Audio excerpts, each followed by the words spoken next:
Hi and welcome to Hibernian Fans News. First ever podcast, episode 1 is coming live from the Hibernian Supporters Club here in Edinburgh.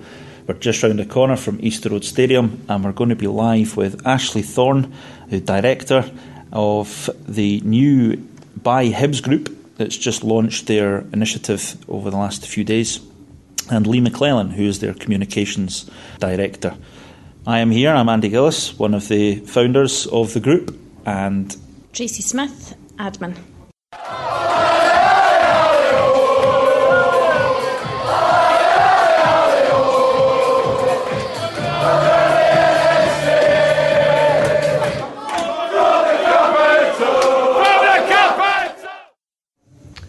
So we're here with Ashley and Lee. If you don't mind, first of all, if you could just give us a wee introduction to yourselves. As we've sort of said off the air, with all due respect, a lot of the fans have sort of said, well, you know, we understand who Pat is, we understand Paul, etc., we know who they are, but we're not quite sure who Ashley and Lee are. So, yeah, if you would just tell us a wee bit about yourself.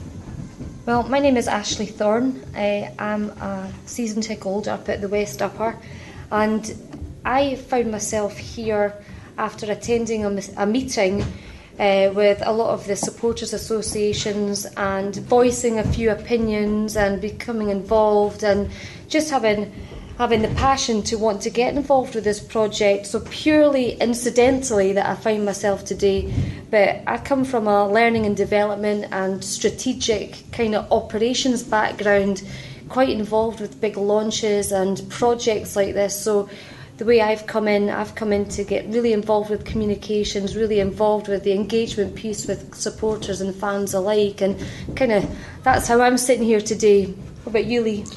Well, my name's Lee McClellan. I'm currently chairman of the Four in Hand Hibs Supporters Club. I formed that in 2009, just on the back of supporters wanting to travel to away games, really.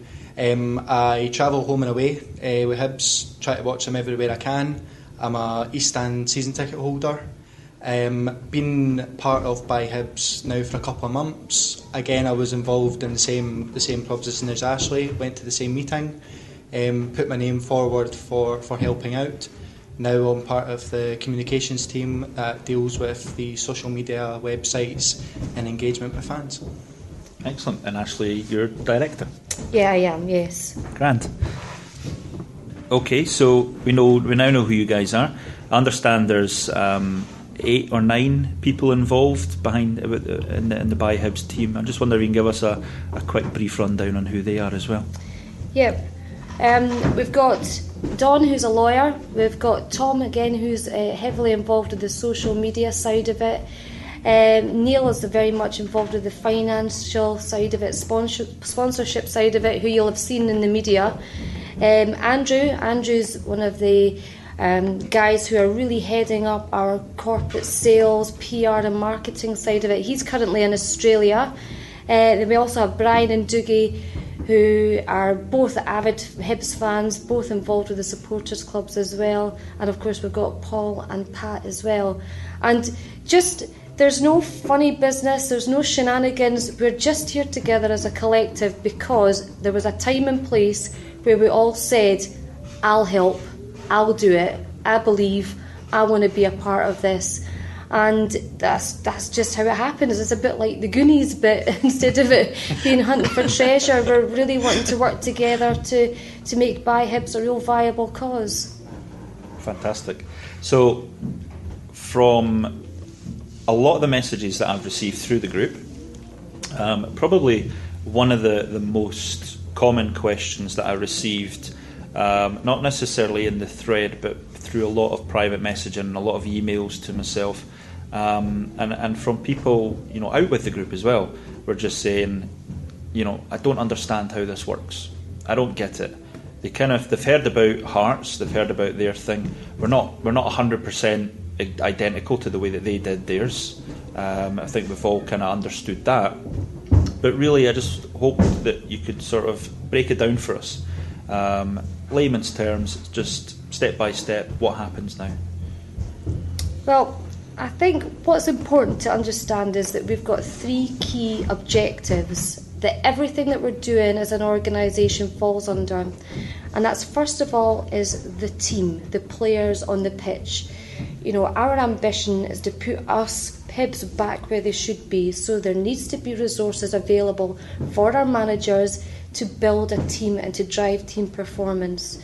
So that's one of our pillars. One of our second pillars is community. We need to build a Hibs community that is strong and that's rich with our supporters once again. And this is a community team. We know it. We all feel it when we go to the games. This is about drawing our community back together. And the third part of our objectives is to have a lasting legacy for Sir Tom Farmer. He stepped in and helped us out in our hour of need once upon a time. But he did promise that he would give Hibs back to the community. And in partnership with Sir Tom Farmer and with Hibs, we would like to see him leave Hibs with a safe pair of hands and leave a legacy. And that's very, very important to us. Now, for us to do that, there's a certain strategy that we're following. And first of all, what we're proposing to do is have 51% fan ownership of our club. And 49% ownership will come from corporate sponsors, corporate people coming involved with money.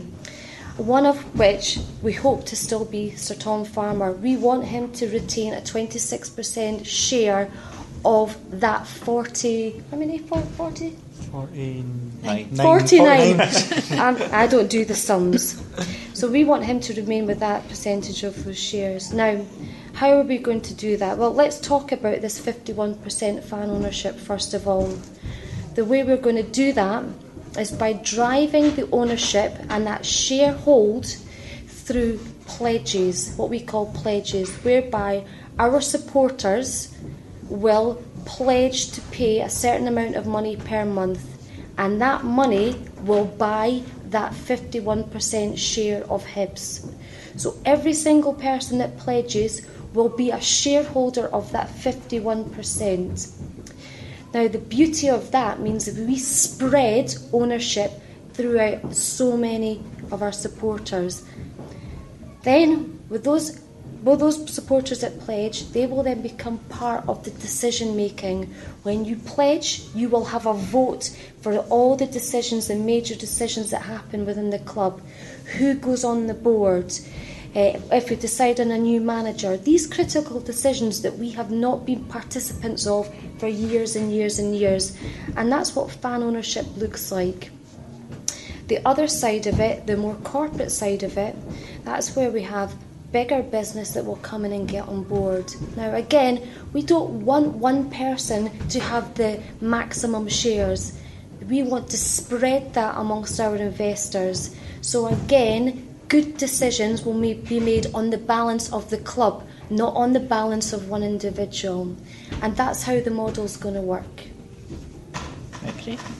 The one thing that has been thrown about a bit, and the one thing we keep reading about, is this community interest company, a CIC. Could you tell us a little bit about that in more a kind of basic understanding? Yep, not a problem. What I will let you know first and foremost is that there is a real government initiative around this CIC concept, this community interest company, because it's in nobody's best interests for anybody's football club to go into administration and go out of business, because that has real consequences for all of these creditors, these guys who are due money, that have jobs within these football organisations. So there's a real initiative for football clubs to become community interest companies. Now, what this actually means, a CIC, without going into the technicalities of it, what it does is it creates a structure whereby it turns into a community interest, and at that stage all the assets become locked to that community interests, which means that that company can only be used for what is defined within that concept. So for example, we become a community interest company, it means that our assets will be locked And all that our stadium, our training facilities can be used for is the use of this community interest company. It means it can't be sold to be made into houses. It's ours, and that's the beauty of this. Now, just absolutely to be clear, when we talk about what we are seeking to take control over, we want to control the club, the stadium, and the training facilities. That's all we are interested in. Any other land that's associated around East Mains, that's nothing to do with us. We want to take control of those 3 areas and have that asset locked for the good of the club, so for generations to come it will be used as Hibernian Football Club. Okay, so we're going to move on to questions that our members have posted on the Fans News site. And the first question was answered by Alan Gardner, and I think I'll just personally touch on a little bit of his first question, and by all means jump in if you want to add anything. But he's asking to explain about how much debt we currently have and where is it, like the mortgages, etc. Now, my understanding, and for those that are listening that are on the group, there is in fact a financial record posted in the news section on the front page. You can go into files and you can access all this information from Companies House. That was from 2013, and currently the records haven't been released for this period. So really, apart from the Hibernian directors and the financial director, etc., no one out with that small bubble within the board know what these numbers are going to be. But they will be available to us shortly. I think looking at the amount of debt that's there, obviously everybody would like to know, in terms of the 51% that fans are going to have to put towards it to help buy out, what kind of figure. Now I understand that, to put an analogy in that I've already put on the group and a lot of people seem to agree with, you're not going to go up to your neighbour and say, I'd like to buy your house, there's 200,000, when in fact that house has never been valued, and we don't know what the value is until these records come out. And I think we all understand that, and I think those that are smart enough will understand that. But you've obviously had discussions amongst the directors, so I think the question is, how have you come up with a figure? You sat, obviously I would imagine you've sat around the table, you've said, well, how about this much, how about that much? How did that process work? Where did you get to on that? And how do you feel, your offer or your understanding or your kind of guesstimate is going to go down? It's very difficult to drill down on what that figure is going to look like, because we don't know what the hand of cards that are being held. But we're not naive enough not to have played around with figures.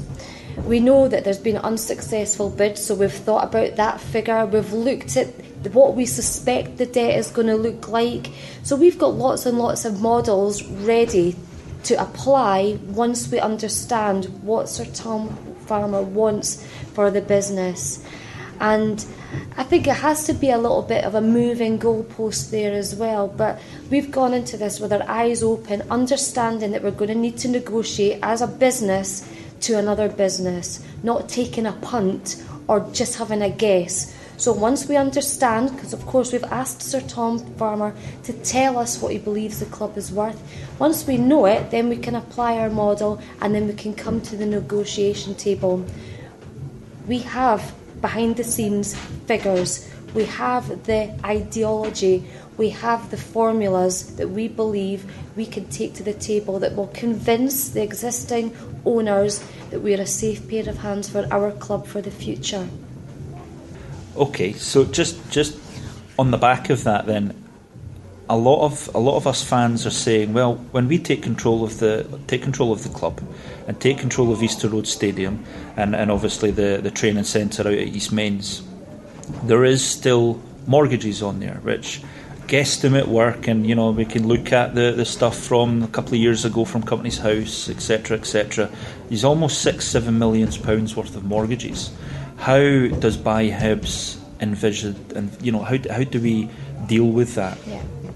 Well, what we do in that case is look towards the proven cases from some of the other clubs who have gone through this transition. And what we've seen and what we've observed is that those banks, those institutions, look very, very favourably on the community interest companies and come to arrangements, debt forgiveness arrangements, and we would see ourselves no different there, and we would enter the negotiations on exactly the same terms. Right, we'll have another question from a gentleman in the group called Andy Smale. Again, he's picked up on the back of that, that he's heard that businesses are willing to back the bid, should Sir Tom agree. So how much can you tell us about how much backing you've received so far? When we launched the proposal on Tuesday, it was obviously on the basis of bringing out that community ownership, making sure that the fans were made aware that this was going to be their proposal, that it was going to be 51% backing by the fans. Now, at that stage, we couldn't say for sure as to who was going to be backing us as investors. However, it was elaborated on the press on Tuesday by Neil that talks have initially taken place with some people in the background. However, we must stress that at the end of the day, we are a business, a very serious business, in taking over the football club, and we wouldn't have brought this forward given that we didn't have the potential of initial investors taking place in the near future. Okay, so moving on, Eddie Breslin, who's a long-time member of the group, has kind of put his question out in terms of the fan pledges side of it. We all know, just for purely argument's sake here, we know if Sir Tom Farmer was to turn around and say, OK, £10 million is how much it's going to cost, 51% is what is required for the fan owner side, which is just over the £5 million mark. So, how, in terms of your pledges at the moment to kind of get to that indication, how does that work? If you wouldn't mind just touching on that and see. Not a problem. Let me explain how the pledges work first and foremost, because I think there's a bit of a lack of clarity around here. Because what we saw from our friends on the other side is very different to what we're doing. We have set up a facility on our website so fans can pledge, and this pledge, you go into it and you decide if there's an amount of money that you can afford to pay per month. And that could be anything from £50 to £10 a month, depending on what you're comfortable with. And what we're asking of our fans isn't to give money, is to pledge that if a deal is to be struck with Sir Tom, that upon that deal being reached, that is the contribution that you would be willing to make per month to be a part shareholder of Hibs. Now, we're collecting names and we're collecting these pledges, but we will not take any money until a deal is reached. So you can rest assured that that is not going to happen. What we're doing is we're asking you to say, if this all happens, this is how much I am happy to invest to be a part shareholder of my club. So that's how the pledges are going to work, and it's been overwhelming to see the pledges coming in and to see our fans that are so passionate to want to be part of this. But I know people are afraid that we're going to take money from you. We don't want your money at this stage. What we want at this stage is your pledge. We want you to stand up and be counted and let everybody know that you want to be part of our community. You want to be part of our club. Now, when it goes to this 51% and how do we give Sir Tom Farmer his money, what we've got to understand is this is a business negotiation. This isn't I want a football club, so I go to a till and I give £10 million over. This is a business negotiation, and there are better brains than me that are working and will be ready to negotiate to come to the right terms and conditions to make this proposal work. Now, the biggest thing for us is to work with Sir Tom and with the club to hand over and to allow this project to work really, really smoothly. This is a transition into a community interest. It's not going to happen just overnight, and it's only through negotiation and working together that this will happen. So the question there is, what's the plan B? The plan B, well actually that's the negotiation. There will be no plan B. There'll just be different variations of plan A until we get that negotiation right that suits us as a club, us as supporters, and the football club and Sir Tom. I wanted to just touch, I think, a couple of answers that you've given. We've mentioned our friends across the city. A lot of media reports over the last few days or a couple of, since the announcement from BuyHibs has also made kind of the suggestions that we or BuyHibs have gone to Hearts for advice, etc. And Anne Budge is involved somehow, and there's a lot of myths and a lot of stories, and I think it's just a lot of scaremongering amongst, and people amongst other groups, and even our group, there's people who come out with answers and come out with little things. Oh, my friend says this and my friend says that. So I just wanted to clarify, let's just touch on Hearts Football Club at the moment, and just sort of, we are a city with two communities, two Hibs communities, two football communities, and on the west side of the city it is a community-run football club, and on the east side of the city we are trying to achieve that. So just from your perspective, how have the name, how's Hearts got involved in this somehow from the reporters? Basically, it was taken from press reports after our launch day, which I think were taken out of content. Let me explain the reasons behind that. It's basically our surveys were run on behalf of Supporters Direct Scotland, and we've been in constant dialogue with Supporters Direct Scotland. Now, the thing is that they have a lot of links throughout Scotland with different clubs that are fan ownership. That includes Dunfermline, in Stirling Albion, and also it includes our neighbours across the road. Now, yes, I agree in terms of fan ownership that this was always going to come to light. However, I can express that we haven't actually approached Anne or Hearts with any interest in terms of speaking about fan ownership. But what I can say is that when this group was formed, the Supporters Direct Scotland did inform Hearts, and Anne did take an interest in what was going to happen and what was being proposed. Now, obviously, Anne didn't know much about it at the time. She only knew that this was going to be a fan-led campaign. So basically, Anne engaged the fact that she wanted two strong teams in Edinburgh. Now, obviously, with Hearts doing so well at the moment, what all Hearts fans, I'm sure, would say, as what Anne did to us, is that they need a strong Hibernian to thrive in Edinburgh. Now, the last thing Hearts supporters, I'm sure, would want would be what's happening to the Old Firm at the moment, not having your Edinburgh derbies, your passionate games, and I think that's what all supporters would miss at the end of the day. So I can see why Anne asked that question to Supporters Direct. And that kind of goes for our side as well, because when they were in trouble, we joked and we laughed and we had a good pun about it, but at the end of the day you didn't want them to disappear. But we've been very lucky to be able to learn some best practice through Supporters Direct and see what other teams have done well, where they've seen successes, where there's hiccups have arisen, and all everybody wants around all of these tables is a strong team for the future.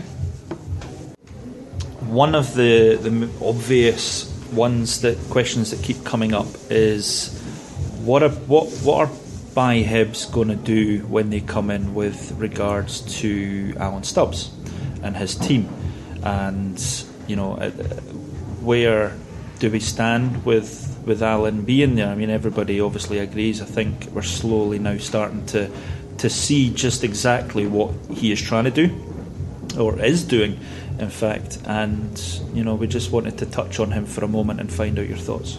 Okay, for myself and obviously the group, there's only one straight answer to that question, and that's that we back Alan and the playing staff 110%. We're all supporters at the end of the day, and we have seen a vast improvement in the football in the park, the way that Hibernian are playing football these days, and it's really, really good to go and watch them. One game that sums it up for me was the commitment and passion by Alan and the squad when we played 120 minutes and played a Premiership team off the park, and just unfortunately missed out on penalty kicks. Excellent.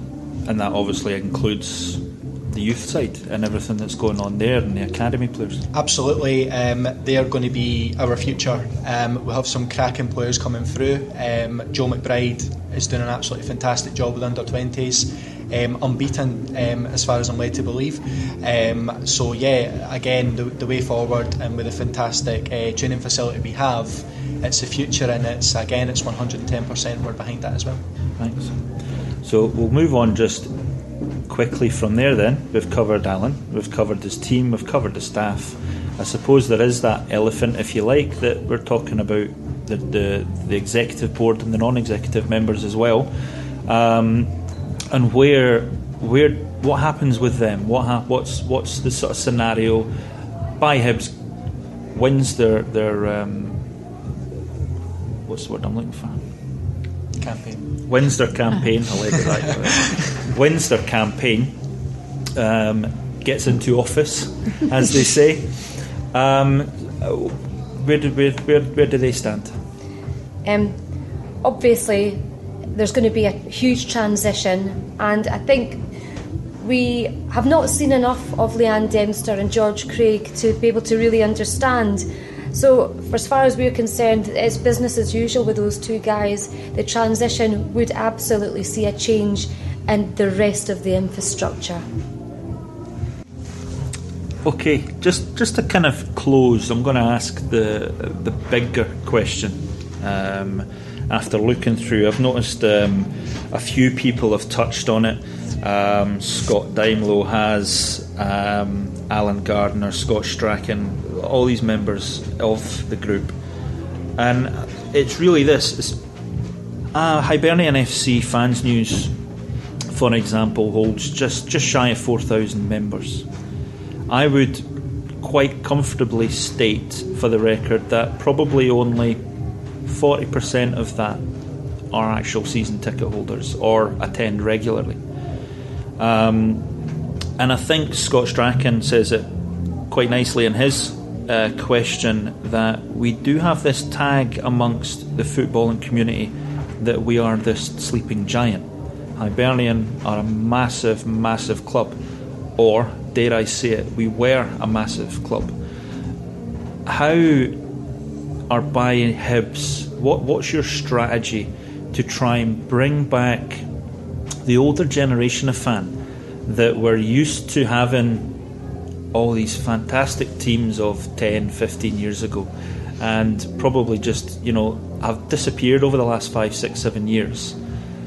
What's your plan? Have you got an initiative, a plan, a meeting in place to try and engage with these fans, try and offer some kind of reprise and get these guys to come back to the club?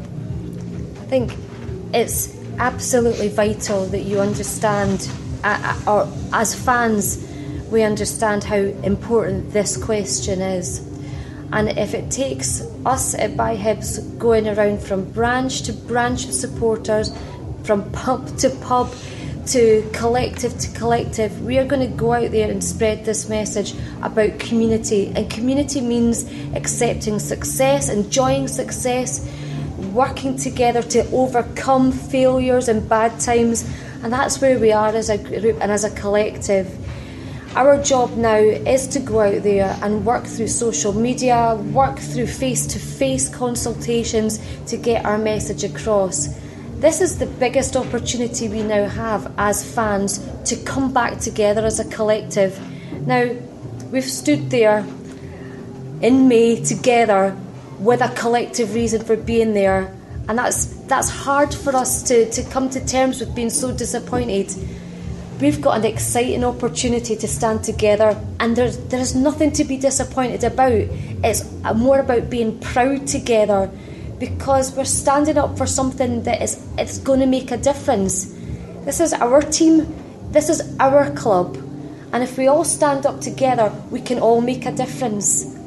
And it's through going out and truly helping people understand and showing that this isn't just a flash in the pan, that this is a belief, but it's with a business model behind it.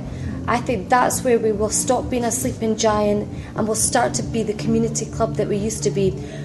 We're blessed. We haven't had a crisis like some of our friends have had. Our crisis is different. We have a crisis of confidence.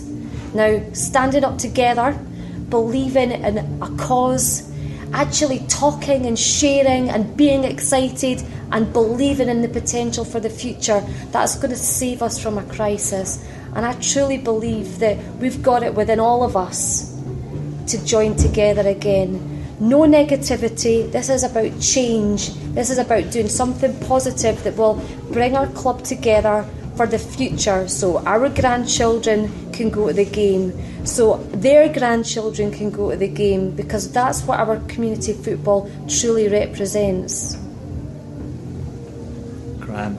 Well, listen, thanks very much for your time. Myself and Tracy done quite a bit of research at the start, just going over the website, going over the Q&As that you've already done on there, and really gone through the questions that were asked on our fans group, and all the sort of additional questions that had come to us. I think now, with the exception obviously to a lot of financial questions which I think need time to come out in the air, we need to have reports and have financial end information before, I suppose, these will come to light, and I think that's totally understandable. I think a lot of the questions and concerns have been answered, and we thank you for giving us your time. No problem. Pleasure having us. Thank you. Thanks very much.